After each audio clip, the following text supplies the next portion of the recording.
पाचोरा तालुका के किसानों को खरीफ सीजन में भारी नुकसान झेलना पड़ा। खरीफ में हुए खर्च की भरपाई भी नहीं हो पाई। ऊपर कपास और मक्का फसल को उचित भाव न मिलने से किसानों की आर्थिक स्थिति और भी कमजोर हुई। खरीफ की मार के बाद अब किसान रबी सीजन पर उम्मीद टिकाए बैठे हैं।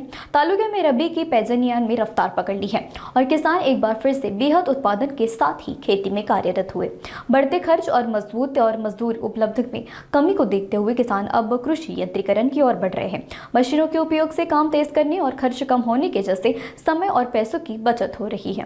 नामदेव सुभाष पाटील जारगाव, तालुका पाचोरा, जिल्हा जळगाव। तो मी पहिले रब्बी आपला पावसाळ्यात कपाशी लावली होती त्या 2-2.5 एकरमध्ये, तर काही उपतन्य निघाला नाही, काय 8-10 क्विंटल माल आलेला आहे, खर्चसुद्धा निघालेला नाही आहे। तर आता मी रब्बीचे मक्काची लागवड करतोय यंत्राने। मजूरची टंचाई असल्यामुळे हे यंत्रकण आपला तांबे आहे, आमच्या गावाचा जारगावचा जवळ आहे, तर ते बरं मला भेटले। मग नाही तर मग माणूस बी भेटत नाही होता, अशी टंचाई असल्यामुळे आता बाया तर भेटतच नाही आहे। मग आता हे एक माणूस कम से कम 3-4 बॅगा लावू शकतो। म्हणजे एकरी किती खर्च आहे असा? एकरी खर्च आता मला जर धरायला लागला तर 10,000 रुपये मटेरियल धरून, म्हणजे वखरती व नागरती धरून बट्ट। आणि मजूरची किती लागले असते तुम्हाला?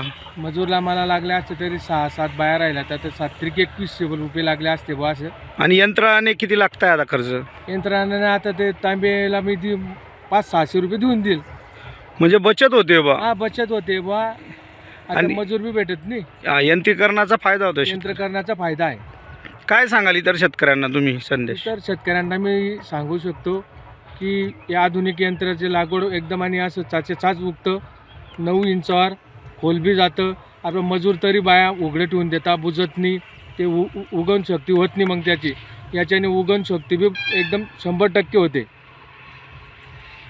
मजूर टंचाईवर मात केली मग मजूर टंचाईवर मात आहे मशीनची।